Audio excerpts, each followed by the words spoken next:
बोलो श्री कृष्ण कन्हैया लाल की, सतगुरु महाराज की, श्री प्राणनाथ प्यारे की, महारानी बाईजुराज की, तीनों पुरी धाम की, समस्त सुंदर साथ की।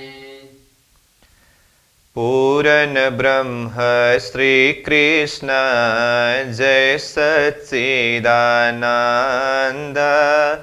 पूरन ब्रह्म श्री कृष्ण जय सच्चिदानंद।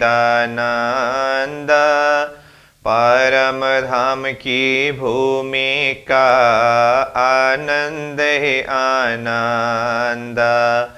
परम धाम की भूमि का आनंद ही आनंद। श्री प्राणनाथ निज मूलपति श्री मेहराज सुनाम। तेज कुंवरी श्यामा जुगल को पल पल करो प्रणाम। तेज कुंवरी श्यामा जुगल को पल पल करो प्रणाम प्रणाम।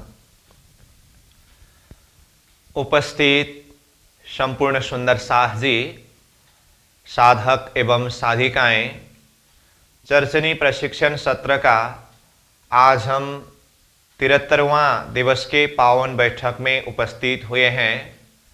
तो सर्वप्रथम आप सभी को सप्रेम प्रणाम एवं स्वागत करते हुए आज का कक्षा सत्र विषय प्रसंग को हम प्रारंभ करने जा रहे हैं। हमारा प्रसंग पुखराज पर्वत का प्रसंग चल रहा है। इसमें विशेष करके कल हम बंगला का विषय प्रसंग अध्ययन कर रहे थे। तो समग्र में अब तक पुखराज के विषय में देखें तो 1000 हांस का चबूतरा पुखराज का, फिर उत्तर पश्चिम के घाटी, फिर बंगला, अद्विज का कुंड, फिर ढपी चबूतरा, मूलकुंड, ये सब का पहले तरहट्टी का वर्णन किया, फिर चबूतरा का वर्णन किया। इन सब में से घाटी का वर्णन और पुखराज के चबूतरा के ऊपर क्या वर्णन, फिर बंगला के चबूतरा के ऊपर के सारे वर्णन और अद्विज के कुंड के चबूतरा के ऊपर के सारे वर्णन पूरा हुआ। अब आज हमारा प्रसंग शुरू हो रहा है ढापी चबूतरा से। तो ढापी चबूतरा से मूलकुंड होते हुए फिर श्री जमुना जी प्रकट हुई है। तो इस प्रसंगों के ऊपर आज हम चिंतन करेंगे, अध्ययन करेंगे। तो जैसे देखें तो एक बार इन सब के प्रसंगों को देखना हो तो जैसे कि ये पुखराज का गोल चबूतरा और ये पश्चिम तरफ की घाटी, ये उत्तर तरफ की घाटी, फिर इसके साथ में जुड़ करके ये बंगला का चबूतरा, फिर इसके साथ में जुड़ करके ये अद्विज का कुंड का चबूतरा, फिर इसके साथ में जुड़ करके ढापी चबूतरा, इसके साथ में जुड़ करके मूलकुंड। तो शुरू में ही हमने ये 7 चबूतरा अथवा इसके नीचे तरहट्टी, ये सब संबंध को जोड़ करके शुरू किया था। उसमें से अब ये पुखराज की गोल चबूतरा के ऊपर की शोभा हुआ, घाटी का वर्णन हुआ, बंगला के वर्णन और उसके ऊपर की ताल अथवा ताल महल का वर्णन, अद्विज का कुंड का वर्णन भी पूरा हुआ। अब आज हमारा प्रसंग ये ढापी चबूतरा से होते हुए मूल कुंड से फिर जमुना जी किस तरह से प्रकट हो चली ये है। तो अब ढापी चबूतरा के विषय में देखें तो पहले ही इसके तरहट्टी के विषय में वर्णन हो चुका है और चबूतरा के विषय में भी वर्णन हो चुका है। फिर भी देखें तो ये अद्विज कुंड जो 33,333 कोस का लंबा चौड़ा है, इसके 1/3 ढापी चबूतरा 11,111 कोस का लंबा चौड़ा ये चबूतरा है और नीचे तरहट्टी भी उसी बराबर के एरिया में है। और नीचे तरहट्टी में जाने के लिए इसमें एक दिशा में 27 दरवाजे हैं। तो उसी हिसाब से चारों तरफ की शोभा है। और तरहटी का वर्णन भी पहले ही हुआ है। जैसे तरहटी में पहले महलों के 3 हार, उसके बाद फिर बगीचों के 3 हार और मध्य में कुंड है। और ऊपर देखें तो चबूतरा की शोभा का वर्णन किया। अब ढपी चबूतरा में ऊपर बाकी वर्णन कुछ भी नहीं है। ये बिल्कुल खुला चबूतरा है और जिसके तीनों तरफ कठेड़ा का वर्णन है, एक तरफ अधबीज के कुंड के चबूतरा के साथ में मिला है। तो तरहटी के अंदर से जाते हुए जो नहरें, कुंड, अब इसमें ढक्कर के अंदर से ही चले गए हैं, इसीलिए इसको ढपी चबूतरा करके कहा। तो ढपी चबूतरा के विषय में बस इतना ही है, बाकी अलग वर्णन कुछ भी नहीं है। ठीक है। उसके पश्चात है मूलकुंड। तो मूलकुंड भी तरहटी और इसके चबूतरा के विषय में तो पहले भी वर्णन हुआ। फिर भी अगर अभी देखें, ढपी चबूतरा की लंबाई चौड़ाई 11,111 का 1/3, 3700 कोस का लंबा चौड़ा ये मूलकुंड का चबूतरा अथवा तरहटी का है। तरहटी में जाने के लिए एक दिशा से 9 दरवाजा है। तो चारों दिशा से यही शोभा है। दरवाजे से जैसे 3 सीढ़ी उतर करके तरहटी में जाए तो पहले महल का 1 हार है, फिर बगीचा का 1 हार है और मध्य में जल का कुंड है। लेकिन ये मूल कुंड में जो मध्य का कुंड है, तरहटी से देखें तो उसके लिए कहा है कि ये कुंड से दीवाल के द्वारा होकर के 1 भौम ऊपर तक, यानी कि चबूतरा के बराबर तक यहाँ कुंड प्रकट हुआ है। तो तरहटी की जमीन से भौम भर नीचे से चारों तरफ दीवाल होकर के ये कुंड ऊपर को आया। तो तरहटी तक में ही 1 भौम हुआ और यहां से फिर 1 भौम ऊपर आने के कारण वो 2 भौम के ऊंचाई की दीवार से वहां पर कुंड की शोभा दिखाई देता है। इसलिए हम ये मूल कुंड के चबूतरा के ऊपर जाएं तो चारों तरफ ये चबूतरा पड़साल की भांति है और यहाँ मध्य में कुंड ऊपर चबूतरा के ऊंचाई तक ही आया है।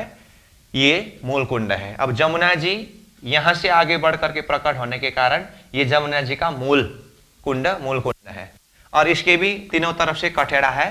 तो ये मूल कुंड की शोभा है। ठीक है। इसको हम पट नक्शा के द्वारा देखेंगे तो खड़ा दृश्य के द्वारा ये और समझ सकते हैं। अब फिर नीचे तरहटी के द्वारा देखें तो जो पुखराज के मध्य में जो खजाने का ताल था, यहां से नहर से होते हुए जो जल प्रत्येक तरहटी कुंड से होते हुए ये मूल कुंड तक गया। तो ये मूल कुंड से भी वह नहर पूर्व की तरफ गए। अब मूल कुंड के पूर्वी किनारे से अब श्री जमुना जी प्रकट होती है। अब जमुना जी प्रकट होते समय यहाँ पर थोड़ा सा मैं शब्द से बताता हूँ, उसके बाद फिर इसको थोड़ा बड़ा रूप में हम वर्णन करेंगे। तो यही नहर इधर से प्रकट होते समय ये 500 मंदिर का चौड़ा अथवा यहाँ के हिसाब से कहे तो 400 कोस का चौड़ा ये जमुना जी प्रकट हुई।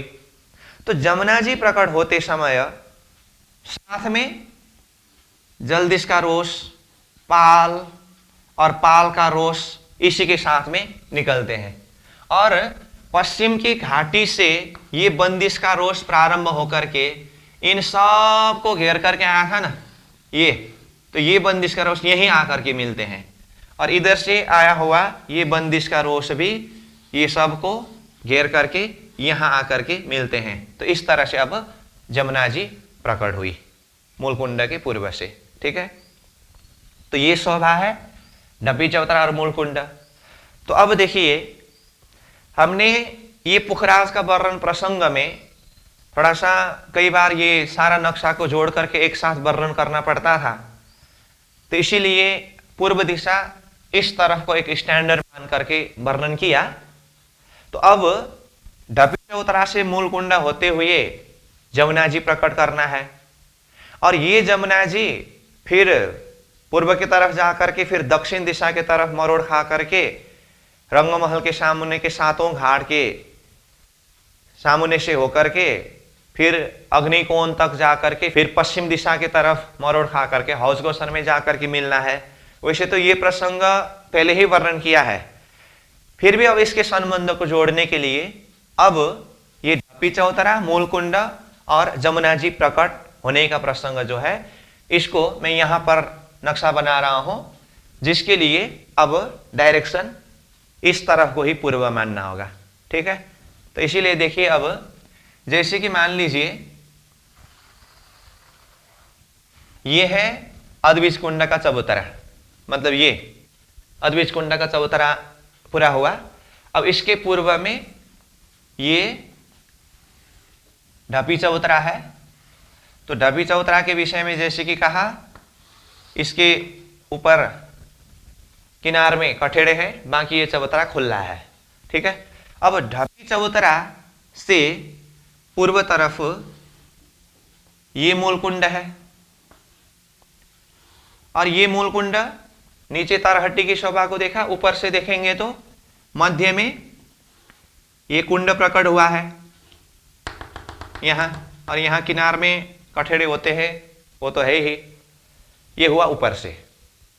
अब नीचे से देखेंगे, नीचे से मतलब तारहट्टी से देखेंगे तो वो कुंड के द्वारा फिर नहर पूर्व की तरफ चले गए हैं। अब इसको चबूतरा कहा तो ऊपर से तो ये नहर तो दिखाई नहीं देता है, तो सीधा ये आगे जा करके देखे तो ये मूल कुंड के पूर्व किनारे से वही नहर जमुना जी के रूप में प्रकट हुई। तो अब यहां पर मैं जमुना जी प्रकट कर रहा हूं, तो देखिए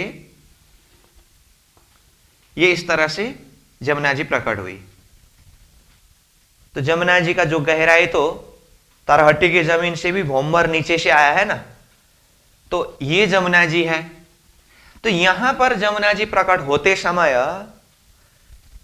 मूल कुंड के पूर्व किनार में नीचे तारहट्टी की जमीन से भी भोंभर नीचे, जल अंदर की जमीन से ही 5 थंबा आया है। 5 थंबा, 1 2 3 4 5। कहां से बोला ये थंबा? तारहट्टी की जमीन से भी भोंभर नीचे, मतलब जल अंदर की जमीन से 5 थंब आए हैं। उस 5 थंब के बीच से 4 घड़नाले का रूप होकर के ये जमुना जी प्रकट होते हैं। जैसे हौज कौसर का वर्णन करते समय वो जमुना जी हौज कौसर के अंदर प्रवेश करते समय जल अंदर की जमीन से ही 5 थंब आकर के 5 थंब के बीच में 4 घड़नाले होकर के प्रवेश हुआ था ना, हौज कौसर जो पहले हमने अध्ययन करके आए हैं। इसी तरह से यहां जमुना जी प्रकट होते समय भी 5 थंब के बीच में 4 घड़नाले होकर के जमुना जी प्रकट हुई। ठीक है, अब जैसे कि यहां पर भी कहा, फिर यहां भी बता देता हूं, जमुना जी के साथ में अंदर से ही ये जल चबूतरा और पाल ये वगैरह वो खजाने के ताल से ही शोभा है। वो जैसे जमुना जी में आकर के ये वर्णन हो रहा, तो फिर ये मत समझना कि जमुना जी के दाएं बाएं जो जल चबूतरा है अथवा जलदिश का रोष है और पाल की शोभा है वो सिर्फ यहाँ मूल कुंड के पूर्व किनार से आया, ऐसी बात नहीं, वो भीतर से ही आया है। इसलिए साथ में ये देखिए, ये जलदिश का रोष जमुना जी का तट जिसे कहा है ये भी साथ में आया, और ये पाल ये भी है, और ये पाल का रोष ये भी है, ये साथ में आया। और बाकी बंदिश का रोष जिसके लिए कहा, ये सबको घेरते हुए जो पुखराज के पश्चिम में, पश्चिम के घाटी के पश्चिम किनारे से शुरू आता यहां तक आकर के ये बंदिश का रोष यहीं पर मिलते हैं, और इधर से भी आया हुआ जो है ये इस तरह से आकर के ये यहीं से मिलते हैं। ठीक है, तो अब पहले हमने रंगमहल के मूल दरवाजा से पाट घाट की ओर प्रस्थान करने के प्रसंग में ही बंदिश का रोष जमीन से 3 सीढ़ी ऊंचा, फिर पाल का रोष बंदिश के रोष से भी 3 सीढ़ी ऊंचा, फिर पाल उससे भी 3 सीढ़ी ऊंचा, फिर जलदिश का रोष पाल से 3 सीढ़ी नीचे, उसके बाद जमुना जी के किनारे में पहुंचे तो 3 सीढ़ी सूखी सीढ़ी, 3 सीढ़ी गीली सीढ़ी करके ऐसा वर्णन किया था ना, ये यहीं से शोभा है। तो ये सब तो पहले ही हमने वर्णन किया है, इतना तो क्वेश्चन ये समझ गए तो बाकी सब समझ सकते हैं। तो इस तरह से ये जमुना जी सीधा जाकर के ईशान कोण तक पहुंचे और यहां से दक्षिण दिशा की तरफ मरोड़ खाई है। ठीक है, तो साथ में ये जल्दिश का रोस दोनों तरफ से, ठीक। फिर ये पाल दोनों तरफ से, फिर ये पाल का रोस दोनों तरफ से, फिर ये बंदिश का रोस दोनों तरफ से, इस तरह से आगे गए हैं, ठीक है। अब पुखराज जी के मध्य में जो खजाने का ताल है, खजाने के ताल के मध्य भाग से यहां मरोड़ तक का हिसाब देखें, 4.5 लाख कोष का हिसाब होता है, ठीक है। अब उसके बाद ये जमुना जी दक्षिण दिशा की तरफ मरोड़ खा करके 9 लाख कोष यहां अग्निकोण तक आकर, फिर यहां से पश्चिम दिशा में मरोड़ खा करके 4.5 लाख कोष पश्चिम तरफ जाने के पश्चात हाउस कौसर में जाकर के मिलते हैं। इस हिसाब से देखें तो जमुना जी का लंबाई कितना हुआ? 4.5 लाख, 9 लाख, 4.5 लाख, 18 लाख कोष का लंबा है जमुना जी, ठीक है। अब मुख्य बात, मूलकुंड के पूर्व किनार से जैसे जमुना जी प्रकट हुई ना, शुरू में जमुना जी ढपी है और उसके बाद ही फिर खुली है। तो जमुना जी ढपी कैसे है? ढपी मतलब ऊपर से ढका हुआ है, वो कैसे? अब उसको हम देखेंगे। अब आइए, मूलकुंड की पूर्व किनार से जमुना जी प्रकट तो हो गई, लेकिन ऊपर से ढपी है। तो ये जहां से जमुना जी प्रकट हुई, यहां मूलकुंड के चौतरा से देखेंगे तो भोमवर नीचे से है। अब ये जमुना जी के दाएं बाएं जलदिश का रोस है, जलदिश के रोस के भी दाएं बाएं पाल है। अब वो जमुना जी ढपी कैसे हुए वो उसको मैं बता रहा हूं। ये पाल में यहां पर थंब का हार है, ऐसे थंब के हार, और पाल के दोनों तरफ किनार में, पाल का चौड़ाई 250 मंदिर का है ना, दोनों तरफ किनार में ये थंब का 2 हार है, और इस तरफ भी ये पाल के दोनों तरफ किनार में थंब के 2 हार है, ठीक है। ऐसे थंब आए हैं। अब ये थंब भोमभर ऊपर गया और इसके ऊपर छत पट्टी है। तो छत पड़ते समय ये पाल के ऊपर तो दोनों तरफ से थंब आने से इसके ऊपर तो छत आ ही गया, साथ में यहां से वहां तक, मतलब पाल के ऊपर, जलदिश के रोश के ऊपर, जमुना जी के ऊपर, फिर इस तरफ के जलदिश के रोश के ऊपर, इस तरफ के पाल के ऊपर, पूरा एक ही छत जमुना जी को ढक करके आई है। उस हिसाब से देखे तो ये थंब के ऊपर जो छत आई है उसका चौड़ाई कितना हुआ? 1500 मंदिर का होता है। 1500 मंदिर कैसे? देखिए, मध्य में जमुना जी 500 मंदिर का है, और जमुना जी के दोनों तरफ ये जलदिश का रोश 250 मंदिर का है, फिर उससे भी बाहर का ये पाल 250 का है। तो एक तरफ से देखेंगे तो 250 में पाल, 250 में जलदिश का रोश 500, फिर जमुना जी 500, फिर 250 में जलदिश का रोश, 250 में पाल करके 500, तो 1500 मंदिर के चौड़ाई में ये ऊपर से छत आई है। और यहां से मरोड़ तक के आधा एरिया जमुना जी ये छत के कारण ढपी हुई है। अब उसके ऊपर मतलब ये पाल से भोमभर ऊपर थंबा आकर के ऊपर छत लगी है, उसके ऊपर ये लंबाई की तरफ 5 देहुरी और चौड़ाई की तरफ 3 देहुरी होने से 5 के 3 हारे देहुरी ये मूलकुंड के सामुन्य में, ये मूलकुंड के चौतरा के साथ में जुड़ करके है ना ये छत, तो इसके सीधा यहां ऊपर देहुरी है, तो जिसके कारण अंदर जमुना जी ढपी है। और फिर आगे जाने पर फिर खुली है, और ये खुली जमुना जी आगे जाकर के फिर ईशान कोण में जैसे पहुंचते हैं, यहां से मोरोड़ खा करके दक्षिण दिशा की तरफ जाते हैं। और जहां पर मोरोड़ है यहां 4 हिंडोला का वर्णन जो पहले ही किया है। तो इस तरह से ये ढपी चौतरा मूलकुंड होते हुए जमुना जी प्रकट के प्रसंग में ये ढपी जमुना, खुली जमुना, ये संबंध है, ठीक है। उसके बाद फिर वृत्ति में केल पुल का वर्णन आएगा। अब केल पुल के बाद फिर केल घाट। अब उसका लोकेशन तो सब जानते हैं, फिर भी अगर यहाँ पर थोड़ा सा अब आने वाला वृत्ति का प्रसंग बता दूं तो यहाँ रंगमहल के पूर्व दिशा में ये 3 घाट का वर्णन हुआ, फिर दाएं बाएं 2-2 घाट करके 7 घाट है, ठीक है। उसमें से पहले धाम दरवाजा से पाट घाट की ओर प्रस्थान करके जो विषय आया था, तो वो प्रसंग में अमृत घाट का वर्णन करके यहाँ से लिबुई घाट होते हुए दक्षिण की तरफ गया है ना। तो हमने ये 7 घाट के कंसेप्ट वर्णन करते समय ये सब तो वर्णन किया है, लेकिन वृत्ति ने ये अमृत वन से दक्षिण तरफ का वर्णन करके गए हैं। इसलिए अब वृत्ति वर्णन करते समय ये ढपी चौतरा मूल कुंड के बाद श्री यमुना जी प्रकट हो चली करके ये सारा वर्णन करने के बाद सीधा यहाँ केल पुल का वर्णन करेंगे। उसके बाद फिर केल घाट। तो वो केल घाट के प्रसंग में जैसे पहले हमने रंगमहल के उत्तर दिशा में लाल चबूतरा के उत्तर दिशा में 41 के 41 हारे बड़वन के वृक्ष, ये बड़वन के वृक्ष ताड़ वन के उत्तर दिशा की तरफ ये चौक से होते हुए 5 हार वृक्ष ये केल घाट में आकर के फिर ये पाल से होते हुए दक्षिण तरफ जाकर के बड़ घाट से होते हुए फिर पश्चिम तरफ गए। ये वृक्ष का वर्णन किया जिसमें ये बड़वन के 41 के 41 हारे वृक्ष आते समय 5 हारे वृक्ष कौन कौन से हार से आया?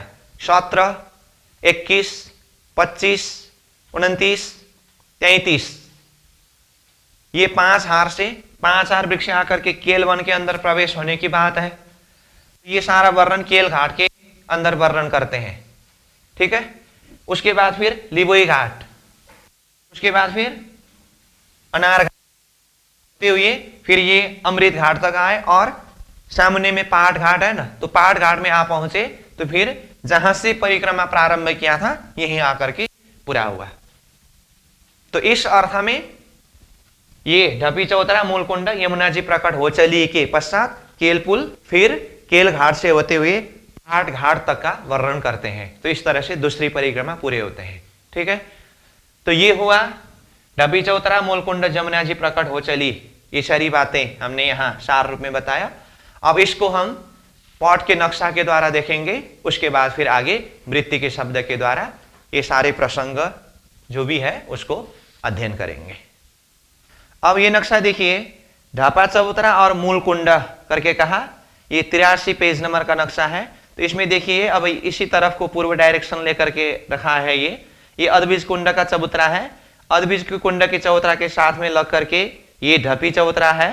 तो ये ढपी चबूतरा में देखिए ये तीनों तरफ कठेड़ा है और ये अद्भिज कुंड के साथ में जुड़ा हुआ है और ये मध्य में सिंहासन कुर्सियों की बैठक यहाँ पर दिखाया है। बाकी सिर्फ ये चबूतरा है, बाकी अलग वर्णन कुछ भी नहीं है इसमें। और उसके बाद ये मूल कुंड देखिए, मूल कुंड भी जमीन से भौमभर ऊंचा चबूतरा है जिसके मध्य भाग में देखिए ये कुंड दिखाई दे रहा है। तरहट्टी की जमीन से भी भौमभर नीचे से आया हुआ दीवार 2 भौम ऊपर आकर के यहाँ पर कुंड बनते हैं। तो चारों तरफ ये बैठक पड़साल के रूप में है जिसके भी किनार में कठेड़े हैं। अब मूल कुंड के पूर्व किनार से देखिए ये जमुना जी प्रकट हुई है, यहाँ जमुना जी प्रकट करके दिखाया। इसमें जो ढपी जमुना जी है वो हम दूसरे नक्शा के द्वारा देखेंगे। तो ये ढपी चबूतरा, ये मूल कुंड, ये जमुना जी प्रकट हो चली। तो देखिए तो ये बंदिश का रोष जो था ना, ये दोनों तरफ से आकर के फिर जमुना जी के दोनों तरफ होकर के ये आगे गए हैं। फिर ये मूल कुंड का खड़ा दृश्य और ये ढपी जमुना जी का दृश्य दूसरे नक्शा के द्वारा देखेंगे हम। अब ये देखिए ये है मूल कुंड। तो देखिए तो बंदिश के रोष से भौमभर ऊंचा चबूतरा, तरहट्टी में जाने के लिए दरवाजा दिखाई दे रहा है और ये गुर्ज के दोनों तरफ सीढ़ी, ये सब तो पहले से ही वर्णन किया। तो मूल कुंड के चबूतरा के ऊपर जाइए, इस तरफ ढपी चबूतरा जुड़ा है। तो मध्य में देखिए तो ये कुंड दिखाई दे रहा है ना, तो ये तरहट्टी से भी भौमभर ऊंचा मध्य से ये कुंड गया है जिसके बाहर चारों तरफ ये पड़साल का रूप है और किनार में कठेड़े हैं और भीतरी तरफ किनार में भी कठेड़े हैं। तो ये मूल कुंड है। अब ये जमुना जी प्रकट हुई, तो जमुना जी प्रकट होकर के देखिए ये बंदिश के रोष और ये पाल का रोष, पाल यहाँ सब बारीकी से नहीं है परंतु ये पाल है। तो देखिए तो पाल के दोनों तरफ किनार में थंब लग करके आगे गए और उस तरफ के पाल से भी थंब लगा है और उसके ऊपर ये 1500 मंदिर की चौड़ाई में पूरा ये छत आया है। देखिए उसके ऊपर 1 2 3 के 1 2 3 4 5 हारे ये देहुरी बने हैं। तो ये छत, ये ऊपर की देहुरी, इसके कारण ये अंदर जमुना जी को ढक दिया है, तो जिसे ढपी जमुना जी कहते हैं। और उसके बाद फिर आगे जाने पर ये खुली जमुना जी है। तो ये मूल कुंड, जमुना जी प्रकट, ये ढपी जमुना जी के दृश्य है। अब ये नक्शा देखिए तो समग्र में ये पुखराज का वर्णन प्रसंग में देखिए, ये पुखराज हुआ और ये बंगला, अद्विज कुंड, ढपी चौतरा, मूल कुंड होते हुए अब मूल कुंड के पूर्व किनार से जमुना जी प्रकट हुई। तो देखिए यहाँ शुरुआत में जमुना जी ढपी है और आगे आने पर ये जमुना जी खुली है। ठीक है, फिर ईशान कोण में आकर के ये दक्षिण की तरफ मरोड़ लिया और अग्नि कोण में आकर के फिर पश्चिम की तरफ मरोड़ खा करके हाउस कौसर में जा करके मिले। तो अब ये जमुना जी के साथ साथ में हम परिक्रमा करते आए। तो यहां से अब यहाँ केल पुल में आते हैं, इसीलिए केल पुल का वर्णन होगा। फिर केल घाट का वर्णन, लिबोई अनार होते हुए अमृत घाट, फिर ये पहाड़ घाट, यहां तक आए तो दूसरी परिक्रमा पूरे होते हैं। तो ये सारा लोकेशन इसके द्वारा हम समझ सकते हैं। तो जैसे यहां से होते हुए पहाड़ घाट में आ गए तो फिर ये पूरा दूसरी परिक्रमा पूरे होते हैं। ठीक है, तो यहां से ये लोकेशन को जानना होगा। और इसी नक्शा में मैं आपको एक बात बता दूं, पहले ये रेतीली चौगान की बात हुई थी, रेतीली मैदान, इसकी लंबाई का हिसाब बताया था। तब मैंने कहा था कि इसकी लंबाई के हिसाब को बारीकी से जानने के लिए पुखराज जी के हिसाब को जानना होगा करके कहा था। तो अब आपको अपने चिंतन के लिए एक सूत्र बता देता हूं। वृत्ति में जो पहले हम पढ़ करके आए हैं, ये रेतीली मैदान की लंबाई, इसको जानने के लिए पुखराज के चौतरा का आधा, बंगला के चौतरा, अद्विज के कुंड का चौतरा, ढपी चौतरा का चौतरा, मूल कुंड के चौतरा, सबके हिसाब को जोड़ना होगा। और जितना हिसाब निकलता है उसको ये 4.5 लाख कोष में माइनस करना होगा, क्योंकि ये मध्य से यहां तक का 4.5 लाख कोष है, उसको माइनस करना होगा। फिर उसके बाद ये मध्य जमुना जी से बंदिश के रोज के ये पश्चिमी किनार तक तो वृत्ति ने ही माइनस करके दिखाया है। बाकी जो रहता है ये रेतीली चौगान का लंबाई एरिया उस तरह से निकलता है। ये भी आपकी जानकारी के लिए थोड़ा बताया हूं। तो यहाँ मुख्य रूप में अभी हम ये देख रहे हैं ढपी चौतरा मूल कुंड से होते हुए जमुना जी प्रकट होकर के ये ढपी जमुना, खुली जमुना होते हुए आगे आने का दृश्य। तो इस तरह से नक्शा के माध्यम से भी हमने ये ढपी चौतरा, मूल कुंड, फिर जमुना जी प्रकट होने में ढपी जमुना जी, खुली जमुना जी होते हुए फिर ईशान कोण से मरोड़ खा करके परमधाम अक्षरधाम दोनों तरफ के बीच के 7 घाट के मध्य से होकर के जमुना जी आगे बढ़ चले हैं। ये सारे दृश्य को देखा। अब इन प्रसंगों को हम वृत्ति के शब्द के द्वारा अध्ययन करेंगे। अब वृत्ति में देखिए पेज नंबर 160 में ढापा चबूतरा शुरू हुआ है। इससे पहले का जो बंगला का प्रसंग हमने कल ही अध्ययन करके पूरा किया। और ये पॉट के नक्शा में देखेंगे तो 83 नंबर पेज में ढपी चबूतरा, मूल कुंड और जमुना जी प्रकट होने का सारा दृश्य दिखाया है। अब वृत्ति के शब्द से हम अध्ययन करेंगे। ढापा चबूतरा, इस चबूतरे की लंबाई चौड़ाई 11,111 कोस तथा गिर्द 44,444 कोस है। तरहटी से एक भौम ऊपर चबूतरा है। इस चबूतरे के अंदर तरहटी में महलातें आई है और उनमें वन, बगीचे, नहरें, चेहबच्चे तथा फुहारे उड़ते हैं। ऊपर चांदनी की किनार पर तीनों तरफ उत्तर, दक्षिण तथा पूर्व में फिरता कठड़ा आया है। पश्चिम की तरफ कठड़ा न होने के कारण अद्विज के कुंड की महल आए हैं। ये महल ऊपरा ऊपर 500 भौम की ऊंचाई तक गए हैं। ये महल मतलब अद्विज के कुंड की महल। तो इस तरह से ढपी चबूतरा पूरा हो ही गया। अब आगे मूल कुंड। ढापी चबूतरे के पूर्व में मूल कुंड की तरहटी है। इसका चबूतरा 3700 कोस का लंबा चौड़ा है तथा इसकी गिर्द 14,800 कोस है। तरहटी में चारों दिशाओं में महलाते हैं, जिनमें नहरें, चेहबच्चे तथा फुहारे छूटते हैं। यहाँ की शोभा बेशुमार है। जहाँ कुंड है वहां तरहटी से 2 भौम ऊंची दीवार उठी है। तरहटी से मतलब वो तरहटी के भी अंदर जल के जमीन से 2 भौम ऊंची दीवार उठी है। इसे कोट कुंड कहते हैं। ऊपर चांदनी में कुंड की चारों तरफ कठेड़े लगे हैं। ये जो शोभा है ये नक्शा में पेज नंबर 84 के द्वारा स्पष्ट रूप में दिखा है, जो हमने पहले ही देखा। तो ऊपर चांदनी में कुंड की चारों तरफ कठेड़े लगे हैं और नीचे किनार पर तीन तरफ ही कठेड़े लगे हैं। नीचे किनार पर मतलब बाहरी किनार पर तीन तरफ ही कठेड़े लगे हैं। पश्चिम की तरफ ढपी चबूतरा का कठेड़ा आ गया है। ऊपर से दोनों तरफ के वृक्षों ने छाया डाल रखी है तथा पूर्व में भौम भर नीचे स्थित चार घड़नालों में होकर जल का प्रवाह प्रकट होता है। तो ऊपर दोनों तरफ से वृक्ष की डाली मतलब वो बड़वन के वृक्ष जो बंदिश के रोष में आया है उससे ऊपर से डाली डाला है और आगे नीचे चार घड़नाले में होकर के जल का प्रवाह प्रकट होता है। कहा ना, तो ये चार घड़नाले मतलब 5 स्तंभ के बीच में 4 घड़नाले होकर के ये जल का प्रवाह जमुना जी के रूप में प्रकट हुई। तो इस तरह से ये मूल कुंड भी पूरा हुआ। अब आगे आया श्री यमुना जी प्रकट हो चली। तो ये भी अब हम अध्ययन करेंगे। पुखराज के पूर्व पेड़ से तरहट्टी तरहट्टी होकर आए हुए 2 पेड़ों का पानी लेकर प्रवाहित होने वाली यह गहरी नहर 400 कोस चौड़ी है। ये पुखराजी हिसाब से 400 कोस की चौड़ी है, जो 500 मंदिर के होते हैं।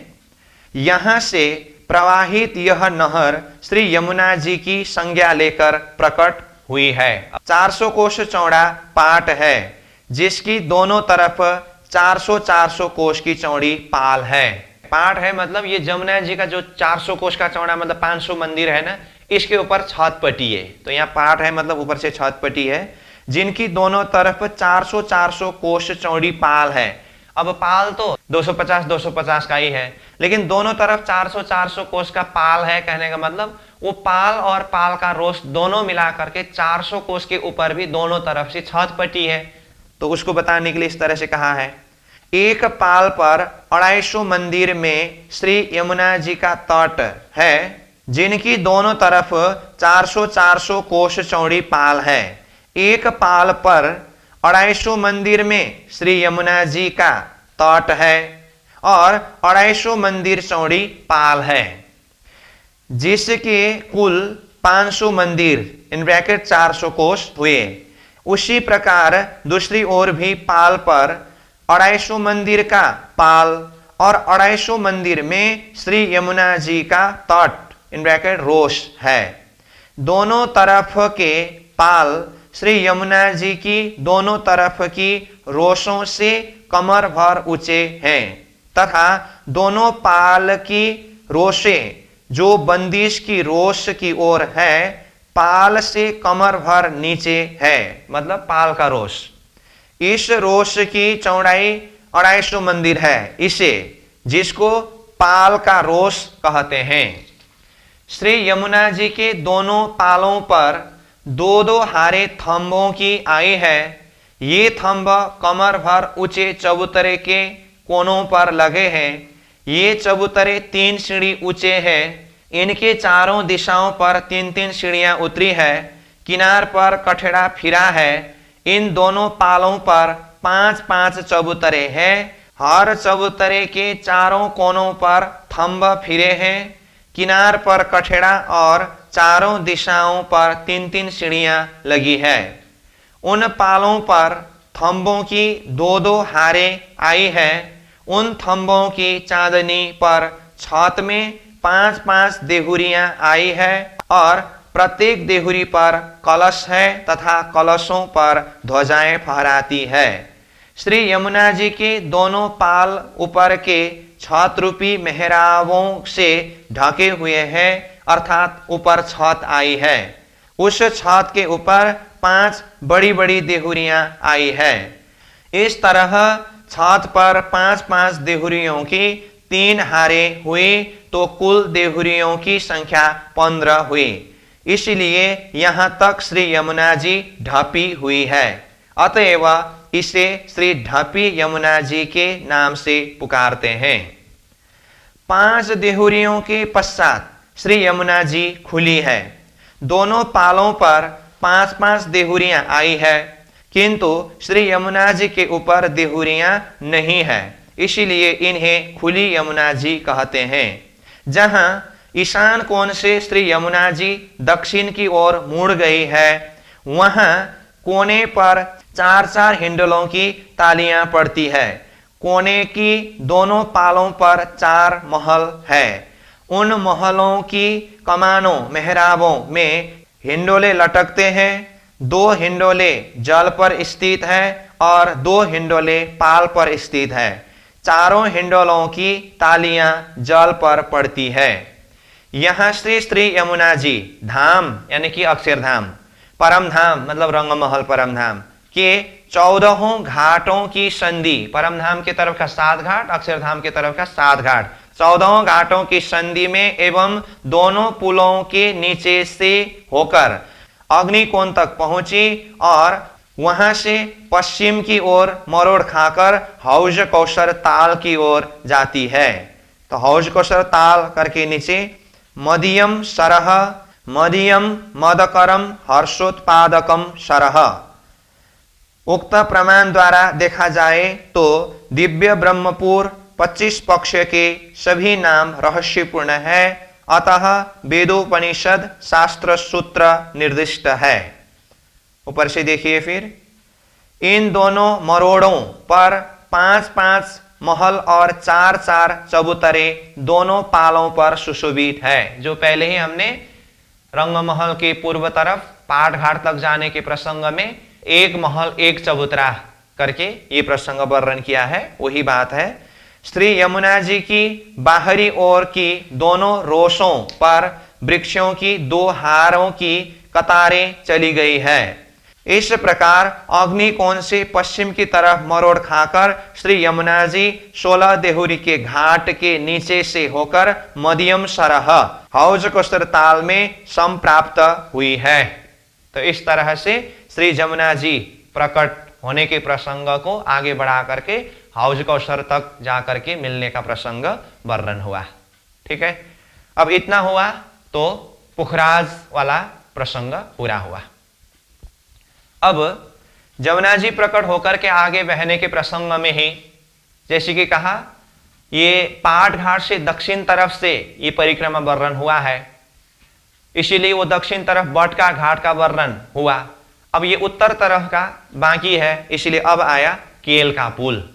तो केल का पुल बट का पुल जैसा है, केल का पुल भी वैसा ही है। तो 500 मंदिर की लंबाई चौड़ाई, जल अंदर की जमीन से 11 के 11 हरे थंब, जिसके भीतर से 10 घड़नाले होकर के यमुना जी आगे बह रही है। ऊपर जाकर के फिर ये पुल महल ऊपरा ऊपर 5 भौम 6ठी चांदनी तक है, जो बट का पुल का वर्णन हुआ है, उसी हिसाब से ये केल का पुल है, इसीलिए हम सीधा अध्ययन करेंगे। इसको यहाँ नक्शा से देखना हो तो लोकेशन के लिए 33 नंबर पेज में वो यमुना जी के उत्तर तरफ केल का पुल है, दक्षिण तरफ बट का पुल है। और पुल महल का ही शोभा अगर देखना हो तो फिर पेज नंबर 35 में दोनों तरफ का पुल महल और पाट घाट ये सब दिखाया है, और पेज नंबर 34 में भी है। तो इन नक्शाओं के माध्यम से आप देख सकते हैं, ये पहले भी देखा है। तो अब हम यहाँ शब्द के द्वारा अध्ययन करेंगे। केल पुल में जल की जमीन से 11-11 थंबों की 11 हारें ऊपर 1 भौम 3 श्रेणी तक आई है।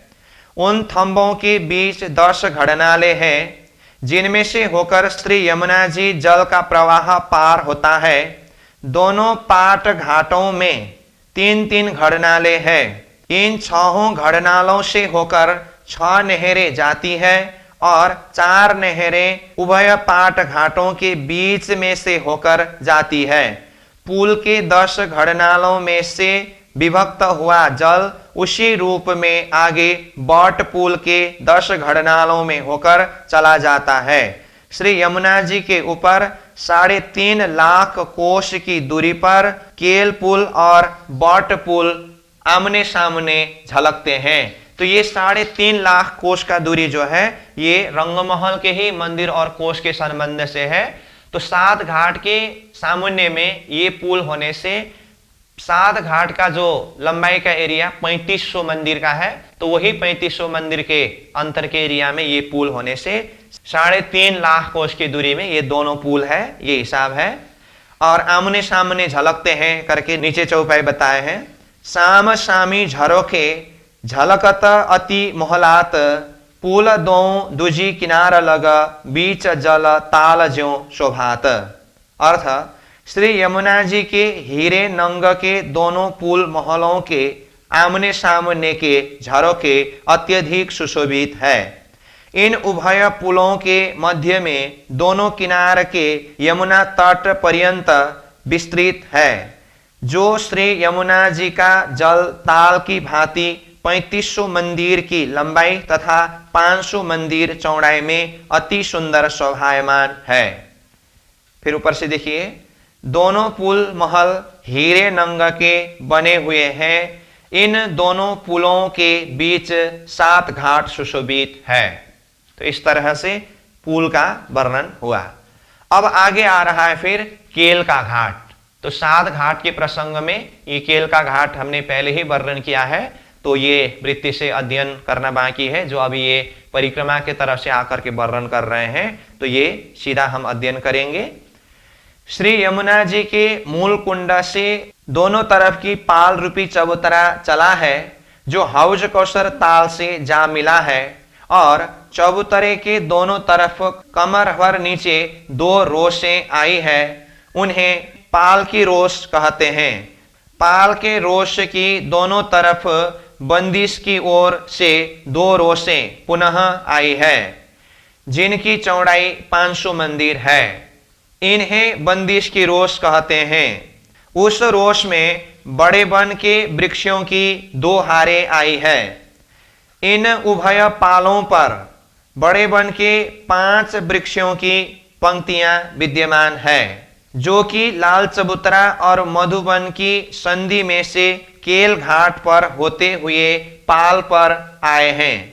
मूल में लाल चबूतरे के आगे बड़े वन की 41 वृक्षों की 41 हारों में से इन वृक्षों की क्रम प्रथम हार 17वीं हार से, दूसरी हार 21वीं हार से, तीसरी हार 25वीं हार से, चौथी हार 29वीं हार से तथा 5वीं हार 33वीं हार से निकली है।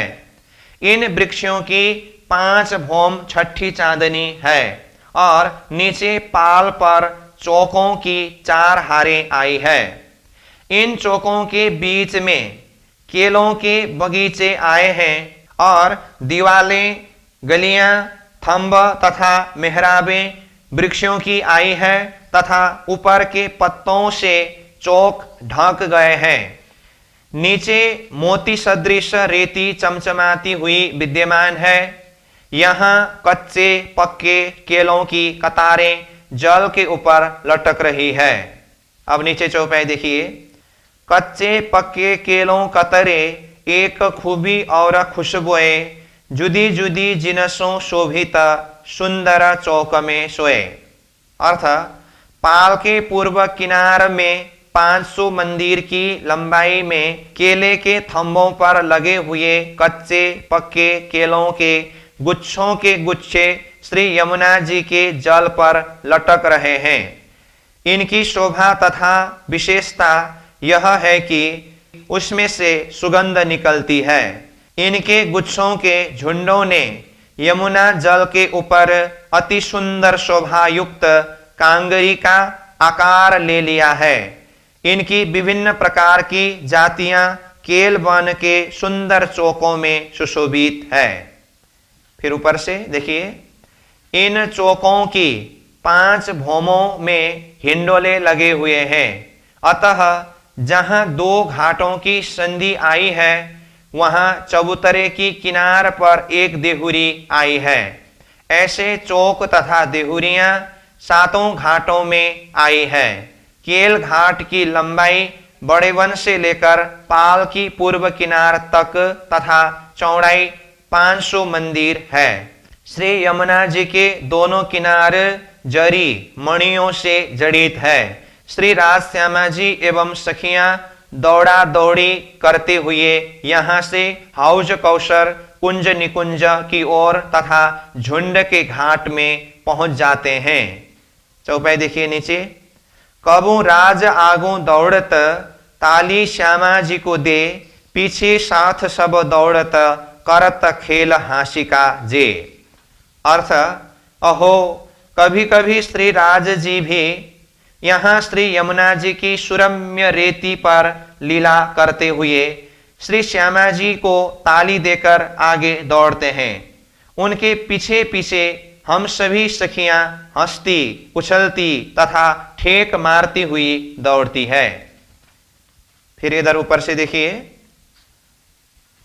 यहां श्री राज जी सबके साथ दौड़ते और सबको दौड़ाते हैं। जैसा श्री यमुना जी का पाल श्री परम धाम की तरफ है, वैसा ही पाल अक्षरधाम की तरफ भी सुशोभित है। तो इस तरह से ये केल का घाट का प्रसंग भी पूरा हुआ। अब केल के घाट के बाद फिर उत्तर तरफ लिबोई का घाट, ये सब वर्णन हमने पहले ही किया है। 7 घाट का प्रसंग एक साथ में, इसलिए अब ये वृत्ति के शब्द को सीधा पढ़ रहे हैं। तो देखिए लिबोई का घाट। लिबोई घाट के चौकों में नींबू के वृक्ष 2 मंदिर के अंतर पर एक दूसरे के समानांतर अति शोभायमान हो रहे हैं। इन हर चौकों में मेहराबी द्वार आए हैं। नीचे के पेड़ अलग अलग हैं, परंतु ऊपर सबकी छतरी एक ही हो गई है। ऊपर कई रंगों के रत्नों से जड़ित चंद्रमा झलकता है और पाल के चबूतरे से सीढ़ियां उतरी है। श्री यमुना जी के तट से 6 सीढ़ी नीचे जल अंदर की रोश है, जिसकी चौड़ाई 125 मंदिर है। उस जल अंदर की रोश के यानी चबूतरे पर कमर भर ऊंचे जल है। श्री यमुना जी की किनार पर जो रोश यानी तट है, उस रोश से 3 सीढ़ी उतरकर जल क्रीड़ा करते हैं। अतः श्री यमुना जी की रोश यानी तट से 3 सीढ़ी ऊंचा पाल है। उस पाल पर बड़े वन के वृक्षों की 5 हारें आई है। उन वृक्षों की 5 भौम तथा 6ठी चांदनी है। यह नींबू का घाट ताड़ वन के सामने आया है। इस घाट की 2 भौम तीसरी चांदनी है। इसकी लंबाई 3000 मंदिर अर्थात श्री यमुना जी के पाल की पूर्व किनार से धाम दीवाल तक तथा चौड़ाई 500 मंदिर है। अब लिबोई घाट से दक्षिण तरफ फिर अनार का घाट। श्री यमुना जी का पाल तथा तट एक ही हीरे का बना हुआ अति सुशोभित है। उस पाल पर बड़े वन के वृक्षों की 5 हारें आई है। उन वृक्षों के जो चोक पड़े हैं, उनमें से प्रत्येक चोक में अनार दाड़िम के 24 वृक्षों की 24 हारें आई है पाल में। इन 7 घाटों में विभिन्न स्वाद वाले फलों की शोभा सुंदरता एवं गुणों का कहां तक कैसे वर्णन करूं। तो विभिन्न स्वाद वाले करके अब नीचे चौपाई देखिए। कई मीठे मीठे मिठरड़े, कई फरसे फरसे मुख पर, कई तीखे तीखे तिखरड़े, कई खट्टे खट्टे खटुअर। अर्थ, ये कई मेवे अति मधुर स्वाद वाले हैं तो कई कसेले स्वाद के हैं। कई मेवे अधिकाधिक तीखे हैं तो कई खट्टे भी हैं। फिर ऊपर से देखिए, 7 घाट फलों की विभिन्न सुगंध से महक रहे हैं। एक चौक में अनार के कुल 576 वृक्ष है। ऐसे 40 चौक पाल के ऊपर है। इन चौकों के बीच बीच में जो छोटे छोटे चौक पड़े हैं, उनमें वृक्षों की वीरवाइयों की 24 की 24 हारें आई है। इन अनार के वृक्षों के 2 भौम तीसरी चांदनी है। उनके ऊपर बड़े वन की 3 भौमें आई है। ये वो पाल के ऊपर की शोभा वर्णन हो रही है। इस पाल में से होकर श्री यमुना जी की रोश यानी तट पर जाने के लिए रत्न जड़ित 3-3 सीढ़ियां उतरी है। इस घाट की लंबाई 3000 मंदिर अर्थात श्री रंगमहल की दीवार तक तथा चौड़ाई 500 मंदिर है। इस घाट के सामने श्री रंगमहल की दीवार पर प्रत्येक भौम में 500 झरोखों और हजार मेहराबों की मनमोहक शोभा हो रही है, क्योंकि ये घाट के पश्चिम तरफ रंगमहल का दीवार मिला है। तो 500 मंदिर की चौड़ाई में रंगमहल का 500 मंदिर और जिसमें 500 झरोखा और एक एक मंदिर में 2-2 दरवाजा बाहरी तरफ होने से 1000 दरवाजा अथवा मेहराब झलक रही है प्रत्येक भौम में। जब इन मेहराबों में बैठकर तले की ओर देखते हैं तो तले की भौम अत्यंत ही सुंदर नजर आती है। वन की दूसरी भौम तथा रंगमहल की प्रथम भौम आमने सामने आई है। जमीन पर 2 मंदिर के अंतर में दाड़िम के वृक्ष आए हैं, अतएव एक घाट पर चौड़ाई में 250 वृक्ष और लंबाई में 1500 वृक्ष आए हैं। घाट के नाम वाले वृक्षों की कुल संख्या 3,75,000 है। अब ये घाट के संदर्भ में पहले भी मैंने कहा हूं, वैसे स्वतंत्र घाट का लंबाई 2000 मंदिर के होते हैं और उस हिसाब से देखें तो लंबाई की तरफ 1000 वृक्ष होते हैं, परंतु ये पाल के पूर्व किनार तक का हिसाब जोड़ करके ये 1500 मंदिर का लंबाई घाट का लंबाई बताया है। तो इस तरह से ये अनार का घाट भी पूरा हुआ। अब अनार के घाट के बाद फिर आगे अमृत का घाट है और अमृत के घाट के सीधा पूर्व किनार में जमुना जी में ये पाट का घाट है। तो फिर अब पाट घाट में आए तो वैसे पाट घाट का वर्णन पहले भी हुआ है, फिर ये परिक्रमा करते हुए पाट घाट में आ पहुंचे तो फिर इसको पुनः वर्णन किया है। तो अब देखिए पाट घाट। 16 थंबों में नीचे जल की जमीन से ऊपर श्री यमुना जी के तट से 6 सीढ़ी नीचे तक आकर छत लगी। इन 16 थंबों के ऊपर श्री यमुना जी के जल अंदर की रोश के बराबर में एक चबूतरा बना। यह चबूतरा ही उन 16 थंबों की चांदनी है। उस चांदनी में खड़े रहने पर श्री यमुना जी का जल कमर तक आता है, जिसमें ब्रह्मात्माएं जल क्रीड़ा के साथ स्नान करती है। वे धाम की सखियां संसार में होते हुए भी यहाँ पाट घाट में ही गुसल और उज्जू करती है। नीचे चौपाई। मोमिना उज्जू जब करे पीठ देवे दो जहान को, हौज जोए जो अरस में रूहे गुसल करे इनमो। अर्थ, जितनी भी ब्रह्मात्माएं सखियां हैं वे यहाँ संसार में प्रार्थना पूजन से पूर्व शारीरिक शुद्धि उज्जू करती है। वे हिंदू तथा मुस्लिम दोनों के कर्म मार्ग से ऊपर उठकर श्री परमधाम की यमुना जी में तथा हौज कौशर ताल में ही तीर्थ यमुना जोए रूप से अवगाहन गुसल स्नान करती है। उज्जू इजगल टू हाथ धोना शुद्ध होना, गुसल इजगल टू स्नान करना। ये भी खुलासा करके बताए। फिर ऊपर से देखिए, उस छत की किनार पर 12 थंब उठे हैं। वे थंब इस प्रकार है। 5 थंब 2 धाम तरफ के, केल तरफ पुखराज, अक्षर तरफ माणिक थंब झलके, बट तरफ हीरा विराज, चारों कोणे थंब रंग नीलवी, देख देख मन मोहे। श्री धाम की तरफ के 2 थंब 5 नंग के हैं। केल पुल की तरफ के 2 थंब पुखराज नंग के हैं। अक्षरधाम की तरफ के 2 थंब माणिक नंग के हैं। बट पुल की तरफ के 2 थंब हीरे नंग के हैं। चारों कोनों के 4 थंब नीलवी नंग के हैं, जिन्हें पुनः पुनः देख कर भी आंखें तृप्त नहीं होती।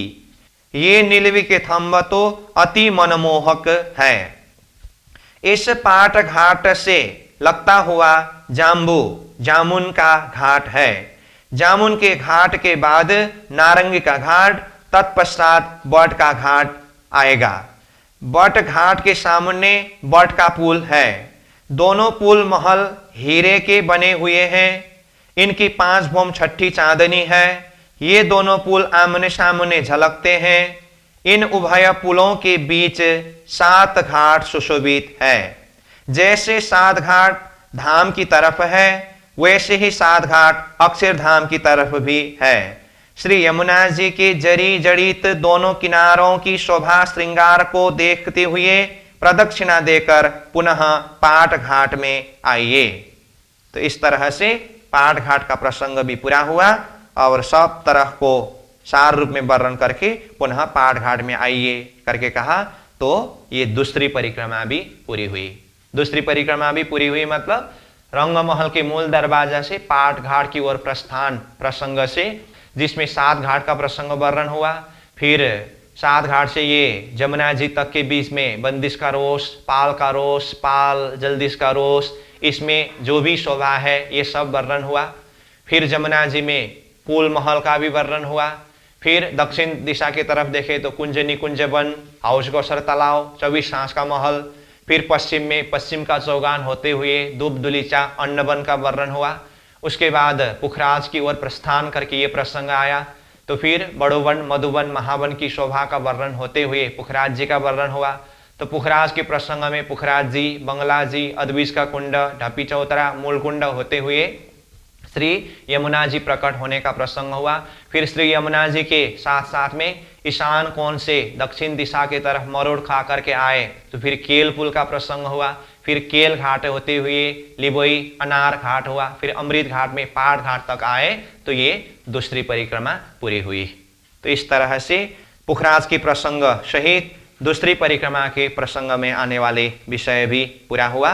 तो आज हम यहीं पर विश्राम करेंगे। तो इस तरह से अब तक में रंगमहल पहला परिक्रमा और दूसरी परिक्रमा पूरा हुआ।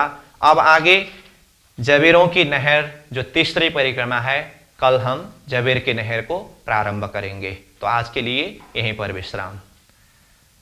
पूर्णमदः पूर्णमिदं पूर्णात् पूर्णमुदच्यते पूर्णस्य पूर्णमादाय पूर्णमेवावशिष्यते। प्रणाम।